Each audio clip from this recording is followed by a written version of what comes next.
You love your dog. You would never hurt them on purpose.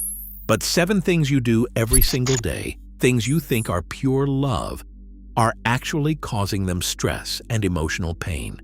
Your dog has been trying to tell you to stop. You just missed every signal. Number 7 at the end completely broke me. Stay till the end. Let's get into it. Number 1. Talking in full sentences. Your dog knocks over the trash. You walk over and say, "Buddy, I really need you to stop doing this. I just cleaned everything and I cannot deal with this right now." Your dog heard maybe 1 word from that entire speech. Everything else is just noise.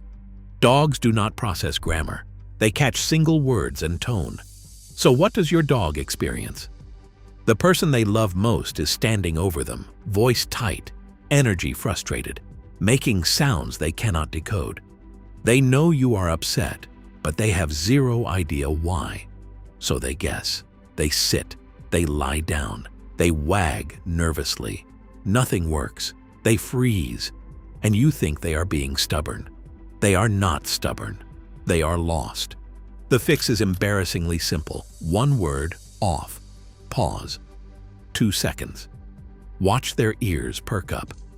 They understood instantly what your entire speech never could.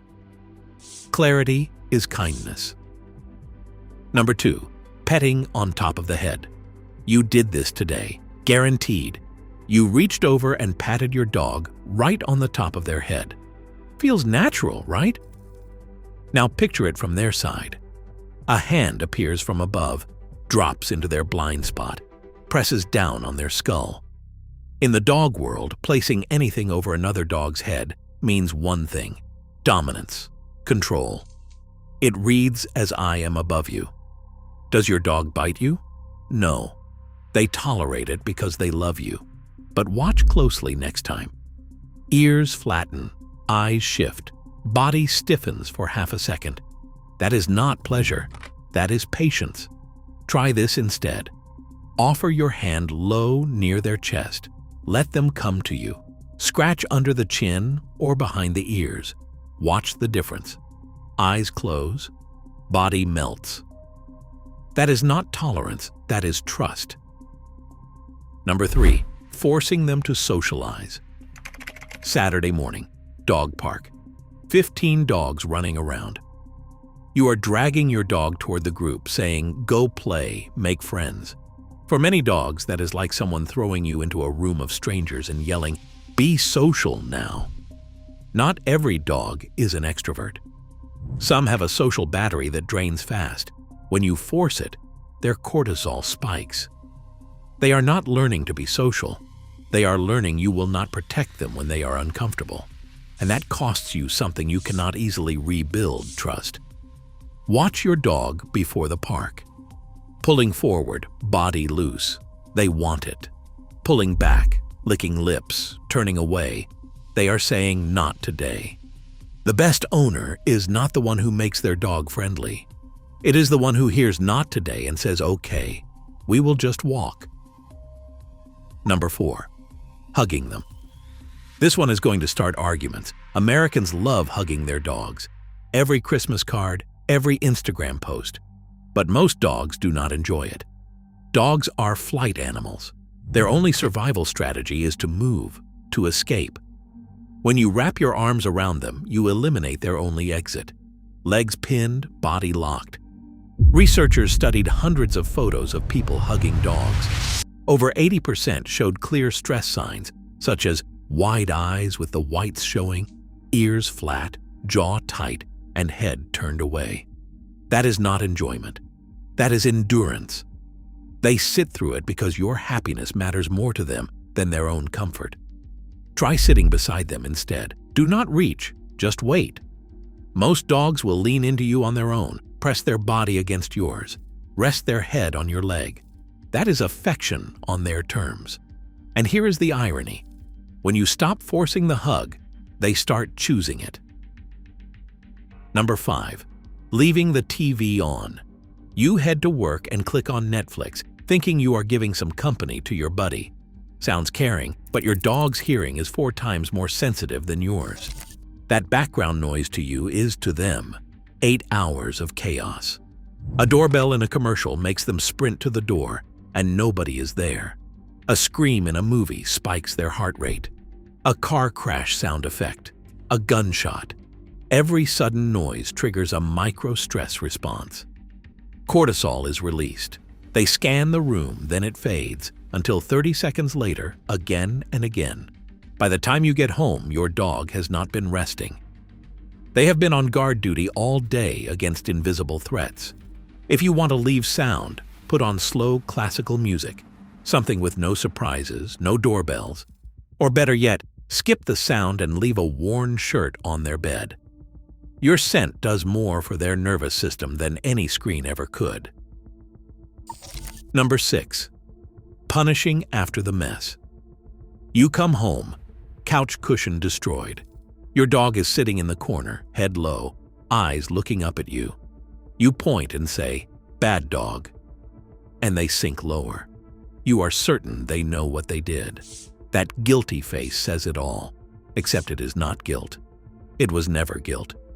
Dogs live in a 2 to 3 second window between action and consequence. Your dog chewed that cushion hours ago. That window is closed. They cannot connect the mess to your anger. That guilty look has a scientific name. Appeasement behavior. They are not saying, "I am sorry." They are saying, "You are angry and I am trying to make you stop."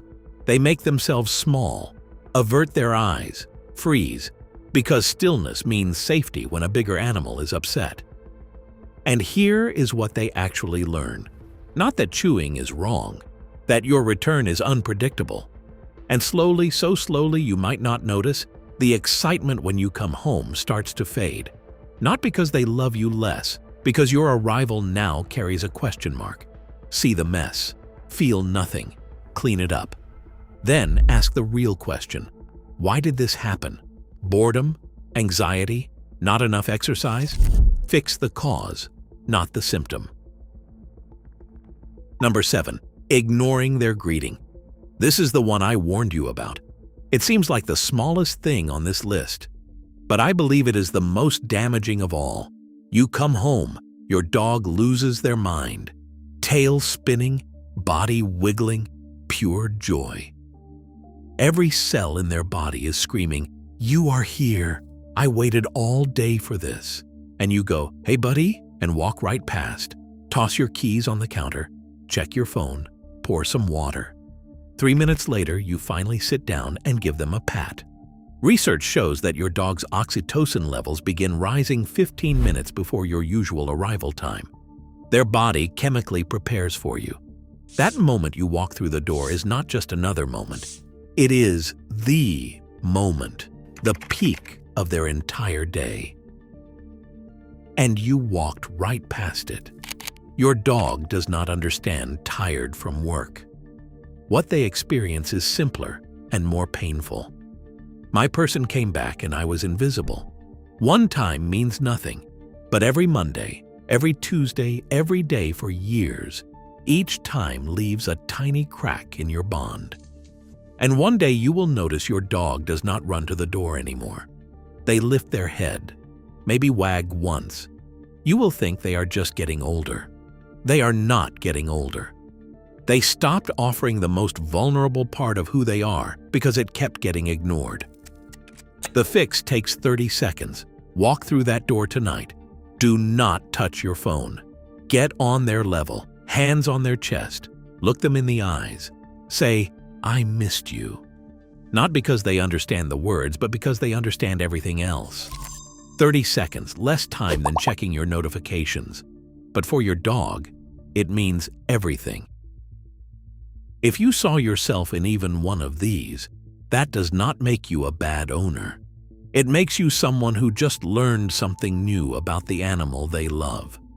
And the fact that you watched all the way to the end, your dog is lucky to have you.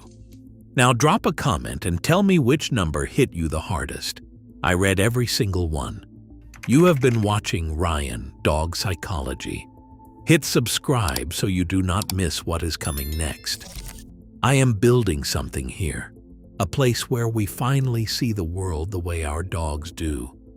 Next video goes even deeper. I will see you there.